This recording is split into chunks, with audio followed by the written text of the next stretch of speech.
Nós estamos recebendo aqui no Cidade Alerta o Josi Lobato. E o assunto é o seguinte, né? Já tem pronto aqui e é um assunto, não vou dizer polêmico, né? Mas que nos últimos tempos aí tem ganhado, né, uma divulgação, uma ampliação, que é a questão do armamento. E a proposta aí para julho, nós termos o café com pólvora, né? O nome para quem está escutando parece um pouco pesado, né? Mas o assunto é sobre legislação das armas, né? O manejo. O Josi, que é instrutor do curso de instrutores, né? Tem essa capacitação. Fala um pouco mais do teu currículo pra gente, Josi. Pode chegar bem pertinho aí do microfone, deixa eu ajeitar para ti. Fica à vontade aí e nos conte um pouco mais, né? Tem muita gente já te conhece aqui em Rio Pardo, né? Mas nessa função aí, como é que tem sido o teu trabalho? Bom dia. Perfeito. Bom dia, Ricardo. Bom dia a todos os ouvintes. Agradeço a oportunidade de estar aqui na Rádio Rio Pardo hoje. Bom, como você já disse, né? Muitos me conhecem aí na cidade. Eu sou formado instrutor de armamento e tiro há mais de 7 anos já. Fiz vários cursos aí pelo Brasil afora, com operadores, enfim, GAT, BOP. Me especializei em legislação bélica, né? E trabalho já há alguns anos nessa área aí. Inclusive, como você disse, sou também instrutor no curso de instrutores de armamento e tiro. Então, eu ajudo a formar novos instrutores, né? Esse assunto, como você falou, ele parece um pouco polêmico às vezes num primeiro momento, né? Então, se tem muita discussão sobre a pauta aí nos últimos tempos, devido à associação dessa pauta com o governo que estamos atualmente no país. Principalmente, né? Pela questão política, né? Exatamente. Antes de se ter isso aí, era uma coisa que não era falado, mas não tinha tanto, não gerava problema, isso, né? Mas enfim. Não gerava tanta ênfase nem discussão, né? Então, o acesso às armas no Brasil, ele sempre existiu, né? A gente vem se especializando, hoje eu atendo o Brasil todo, né? Então a minha base está aqui em Rio Pardo mesmo, na terrinha, mas atendemos o Brasil todo hoje com documentação, serviço de assessoria bélica e também com treinamentos. Também damos treinamentos fora do estado do Rio Grande do Sul, fora de Rio Pardo, aí qualquer localidade, aí a gente tem um cronograma de treinamentos do ano inteiro já. Bom, o que acontece, né? Como você falou, a ênfase está muito maior agora no governo Bolsonaro, mas essa é uma pauta que já vem sendo discutida há muito tempo, né? Inclusive, as pessoas associam o desarmamento ou a própria questão das armas, né? Assim como associam o Bolsonaro, associam também o desarmamento à questão da esquerda, né? Do governo anterior, aí, Lula, Dilma, etc. O desarmamento no Brasil, ele é histórico, né? Ele começou em Getúlio Vargas. Getúlio Vargas foi um dos primeiros desarmamentistas que tivemos aí no Brasil, né? Porque o desarmamento civil, ele precede muitas outras coisas, né? Então, Benjamin Franklin sempre dizia, né? Quando todas as armas forem propriedade do governo, este decidirá de quem serão as outras propriedades, né? Então, a questão do desarmamento, a gente tem observado aí também os nossos vizinhos, Venezuela, Argentina, Chile, e são países que estão caminhando para o caos, né? Alguns já estão no caos aí, em função de tudo começar com o desarmamento civil. A Suprema Corte norte-americana decidiu agora uma coisa que era polêmica também dentro dos Estados Unidos, que a gente considera como país de primeiro mundo, né? Sim. Então foi ratificado o porte de arma e o direito ao acesso às armas em todos os Estados Unidos, independente da legislação de cada estado, que a gente sabe que tem estados como Nova York, como Califórnia, que não é permitido armamento, não era até então. Agora é um direito constitucional, né? Então isso no Brasil é uma luta também. Por que se briga por esse direito? A gente costuma falar que as armas, elas são um assunto bem secundário, né? Mas a arma, ela é uma ferramenta. Assim como a gente precisa de uma ferramenta ideal para executar um trabalho, então eu preciso de um martelo para martelar, para bater num prego, né? É a ferramenta ideal. Posso fazer com uma pedra? Posso, mas não é a ferramenta ideal. As armas são ferramentas de defesa, sempre foram e sempre surgiram com esse intuito, embora muitas vezes são utilizadas para fins diversos, como o ataque, mas é uma ferramenta de defesa, então é importante a gente enfatizar isso. Então, um pouco mais do que armas, a gente está falando de liberdade aqui. A gente discute essa pauta, nós temos um movimento no Brasil que é único e se compara à NRA americana, que é um dos maiores do mundo, que é um movimento pró-armas, que é um movimento, uma sociedade privada que pratica e age em prol, sem fins lucrativos, sem fins políticos, em prol da liberdade de escolha, liberdade de defesa principalmente, né? Então, a legítima defesa, como a gente costuma falar, ela é um direito natural do ser humano. É meu, é seu, é instintivo. Nós temos o direito de defender a nossa vida. Embora, às vezes, eu possa não concordar com as escolhas que você faz, a nossa pauta é brigar para que você tenha o direito de escolher. Então, essa é a principal pauta, é liberdade, né? Nós precisamos ter a liberdade de escolher ou não.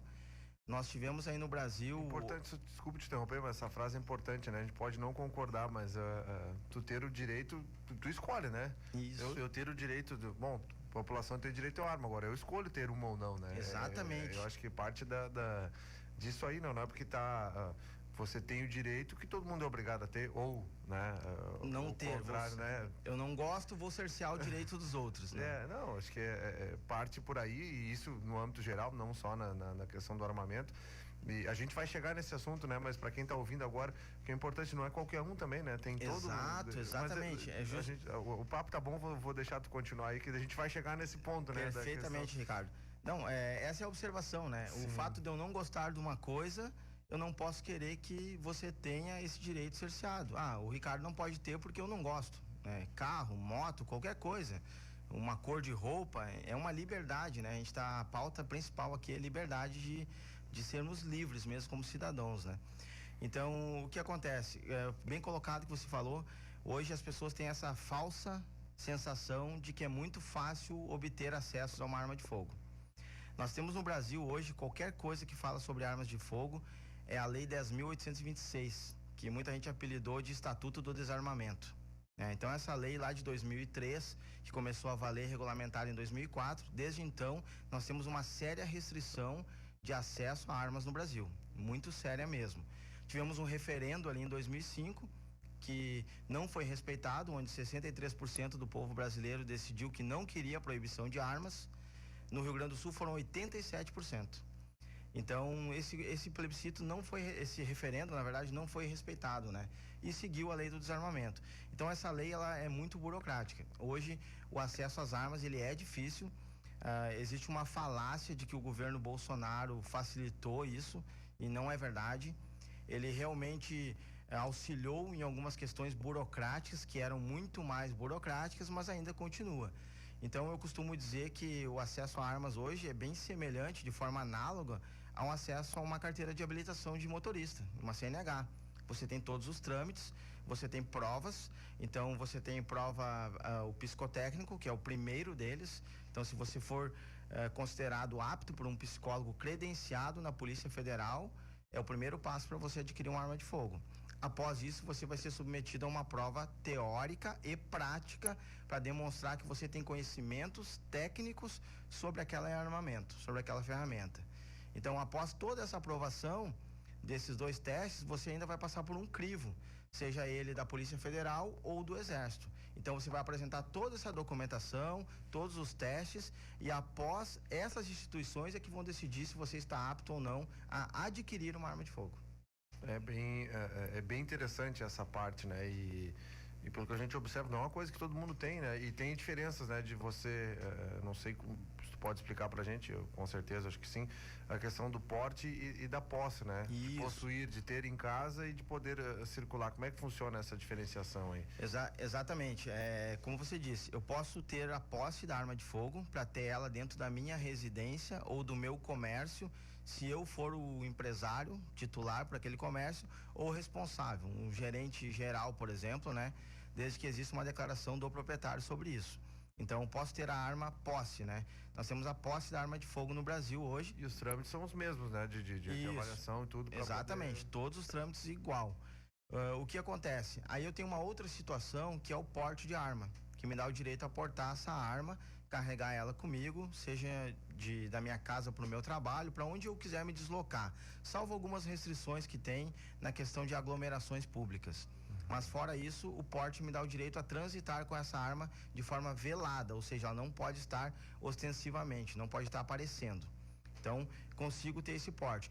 Para o porte hoje, eu preciso comprovar o risco de vida, a efetiva necessidade, como é chamada na legislação. Então, hoje eu preciso comprovar que a minha profissão, ou que a minha atividade, ou que de alguma forma eu possuo risco de vida. E mesmo assim, Ricardo, você comprovando tudo hoje, para você ver como é complexa a legislação. O porte de arma, ele é discricionário. Ou seja, o delegado pode olhar sua documentação, ver que você tem risco de vida, que tem tudo, e mesmo assim dizer não. O Ricardo não pode portar uma arma. Ele pode só ter a posse na casa dele. Então, a posse hoje, essa foi alguns decretos do governo Bolsonaro aí ajudaram um pouco, porque para posse eu não preciso comprovar efetiva necessidade, ou seja, eu não preciso comprovar que eu estou sendo ameaçado, que eu tenho risco de vida para ter a posse, ou seja, arma dentro da minha casa ou dentro do meu comércio, se for o caso, né? Então são coisas bem distintas e o pessoal às vezes confunde um pouco, né? E sobre a questão do porte e da posse. Hoje nós temos um outro viés que é o atirador esportivo e o caçador. E nesse viés de olhando para o caçador e atirador, ele tem o que a gente chama de porte de trânsito. Ele pode portar uma arma para defesa do acervo dele, da casa dele até o clube de tiro onde ele vai treinar. Isso é qualquer clube do Brasil, certo? E também do local da casa dele para o local de caça, onde ele vai fazer o abate, o manejo, né? Sim. Então ele pode portar uma arma para defesa do acervo. Por que isso ajudou bastante? Porque era muito fácil. Eu sabia lá que o Ricardo era caçador ou era atirador, então logicamente ele vai ter uma, duas armas, que seja, uma arma que fosse.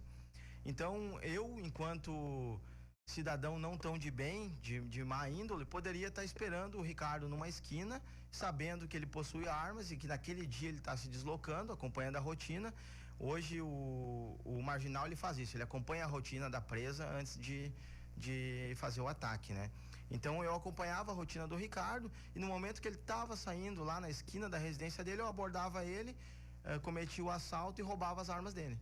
E ele não tinha como se defender, porque até então a legislação dizia que o armamento tinha que ser desmuniciado, sem munição na câmara, desmontada muitas vezes. Então isso foi um ganho que nós tivemos a nível de proteção. Então hoje o atirador esportivo, ele pode sair da casa dele com a segurança de portar uma arma a pronto uso do deslocamento da casa dele até o clube e no retorno também. Da mesma forma. Bom, a gente vai para um intervalo rápido, na volta a gente vai falar um pouco mais aí sobre o evento que acontece dia 9 de julho aqui em Rio Pardo, Café com Pólvora, palestras, né? Sobre caçador legal, porte de arma, esses assuntos que a gente está abordando aqui mais detalhadamente. Daqui a pouquinho a gente volta. Seguimos conversando aqui com o Josi sobre, né, a questão de armas, né, da legislação armamentista, enfim, né, essa coisa toda que envolve a liberação para você ter, né, uma arma de fogo. E o assunto aqui tá bom porque a gente está podendo esclarecer aos nossos ouvintes muita coisa, né? Muita coisa. E eu gostaria que tu convidasse, reforçasse o convite aí e falasse o que vai ter, né? Esses assuntos que a gente tratou, né? No dia 9 de julho, que é o dia do Café com Pólvora. Eu gostei do nome, né? Isso que interessante, né? Mas a legislação, né? Saber como é que funciona isso aí, acho que é o principal, né, José? Exatamente, Ricardo. Então, reforçando, né? Nós vamos ter o Café com Pólvora, dia 9/7, às 16 horas, no Centro Regional de Cultura, aqui em Rio Pardo. Os cidadãos riopardenses, toda a região, estão todos convidados a participar desse evento. Esse evento, qual é o propósito dele principal, né, Ricardo? É esclarecer a sociedade, o cidadão de bem, caso ele tenha interesse, ou mesmo que ele não tenha interesse, mas que ele queira saber um pouquinho mais sobre o assunto armas de fogo, né? Como funciona a legislação no Brasil, o que eu preciso para adquirir uma arma, eu posso, eu não posso. Se eu quero praticar o manejo, né, que a gente chama de caça popularmente, eu quero efetuar a caça, o manejo na minha propriedade, na propriedade de um amigo, como é que eu faço? E o objetivo é elucidar todos os pontos sobre isso para que o cidadão de bem, que ele já é por natureza, um cidadão de bem, ele já segue a lei, então para que ele siga corretamente, para que ele saiba exatamente o que ele está fazendo e ande sempre dentro da legalidade, né? Porque a gente sabe, Ricardo, hoje também existe uma dificuldade não só do cidadão em saber como agir corretamente, mas também dos agentes de fiscalização. A própria polícia, a brigada militar, às vezes eles não têm o entendimento porque a legislação muda muito rápido. E eles não se atualizam nessa velocidade. A corporação não tem essa velocidade para atualizar todos os policiais que estão na rua aí no policiamento ostensivo. Então vamos parar todo mundo e vamos estudar hoje, né? Vamos parar sem policiamento hoje, vamos estudar. Então não tem como, é muito rápido. E para evitar também más interpretações, né, do que está escrito na lei, de como ela se atualizou, de decretos, a gente tem vários decretos, como eu falei, tem o Estatuto do Desarmamento lá, que é a Lei 10.826, mas ao longo dos anos, desde 2003 para cá, surgiram muitos decretos. E um decreto altera uma coisinha, outro altera outra. Então é importante que todo cidadão esteja informado para saber dos seus direitos e dos seus deveres, das suas obrigações enquanto cidadão de bem que tem que seguir a lei, né? Então, o Café com Pólvora tem esse objetivo. Vai ser uma palestra bem esclarecedora, onde nós vamos elucidar todos esses pontos e também vamos servir aquele café, né? Aí Né? com pólvora ou não vai ficar a critério, né? Tem uns com açúcar, outros com pólvora, mas é brincadeira essa parte. Tem um custo, né? Tem um custo. Isso, tem um investimento, tá? O Café com Pólvora tem um investimento de R$ 25 individual ou R$ 40 o casal, né? Então, por que também essa questão do casal, né? A gente tem essa visão de que esse mundo é um mundo muito masculino, né? Sim. De homens. As mulheres, graças a Deus, estão tomando uma força enorme no mundo do tiro, como a gente fala, principalmente no esporte, né? Também tem mulheres migrando para caça, mas no esporte é muito forte, está vindo muito forte isso, e principalmente pela questão de legítima defesa, né? Porque a arma, ela é um equalizador de forças, e para a mulher isso é muito importante. A gente vem vivenciando algumas situações aí de violências, né, contra a mulher. Então, as mulheres também precisam estar informadas. E eu costumo dizer, eu vou falar muito sobre esse ponto lá, que quando você acaba tomando a decisão de ter uma arma em casa, é importante que todos da casa saibam como utilizar. Porque isso vai garantir a segurança da família, né? Então, é importante que o marido leve a mulher, que a esposa leve o marido, namorado, enfim, uma amiga, um amigo. Então, esse café tem um custo, sim, tem um investimento, porque a gente tem o aluguel do espaço, nós temos o aluguel do equipamento audiovisual também, e também o café que vai ser servido, né? É um investimento para custear aí Isso, para custear o evento, né? meramente para custear o evento. Interessante, né? A gente ainda tem tempo nesse bloco aqui, dos centros, né, de tiros aí. Isso. Tem crescido bastante, a gente acompanha e tem vários amigos e amigas ali que praticam isso aí, né? Como é que funciona isso aí? O que tu pode... Por exemplo, os clubes de tiro, né? Os clubes de tiro, né? O clube de tiro é o local ideal para a prática do tiro esportivo, né? É um local controlado, fiscalizado pelo Exército, pela Polícia Federal. Então, quem quer praticar o tiro, quem quer iniciar, quem quer aprender, tem que procurar um clube de tiro devidamente regularizado, né? Então, aqui nós temos vários na volta, né? Inclusive, temos Santa Cruz do Sul ali, uma rede bem forte. Temos em Pantano Grande, agora abriu também um clube que é próximo a nós aqui, então, de Rio Pardo. E nos clubes de tiro sempre vai ter um instrutor habilitado, alguém que vai te dar aquela instrução desde o básico, e às vezes você procura alguns cursos para fazer algo mais avançado, né? Sim. Então, normalmente o que a gente observa, não precisa ser sócio, tá? Isso vou deixar bem claro para todo mundo. Você quer ir num clube de tiro, não precisa ser sócio. Você pode ir frequentar. Normalmente os clubes de tiro, alguns cobram aluguel, outros apenas cobram as munições que você utilizou, tá? Que é o mais comum hoje em dia, mas não precisa ser sócio. Qual é a diferença? Você sendo sócio, você vai ter um valor bem mais interessante em tudo que você for utilizar, né? E alguns clubes de tiro vão além do tiro, né? Tem um complexo maior, tem piscinas, tem passeio a cavalo, tem hotel fazenda.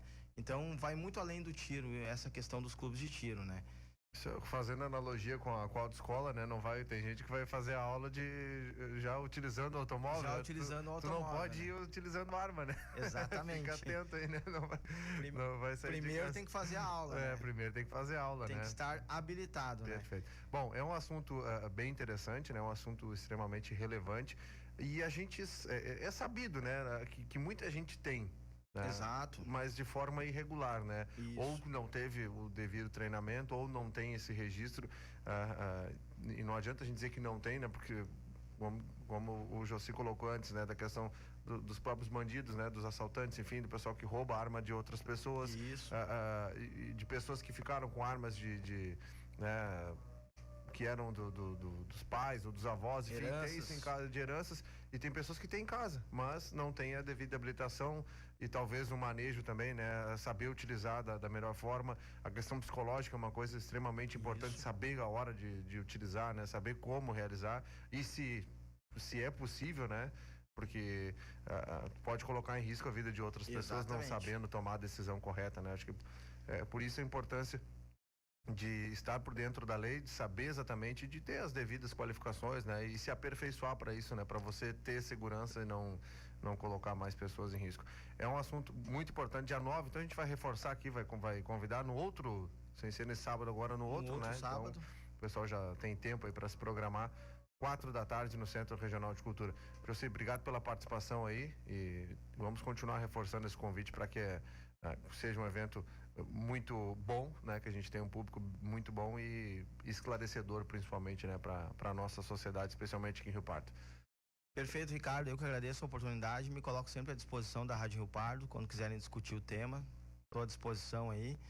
E mais uma vez, então, muito obrigado aí pela oportunidade a todos os ouvintes. Obrigado. Josi Lobato conversando com a gente, convidando para o Café com Pólvora, fazendo essa ampliação aí do assunto sobre a legislação de armas no Brasil, o manejo legalizado, os cursos, enfim, né? Como é que funciona tudo isso e muito mais no dia 9 de julho no Centro Regional de Cultura.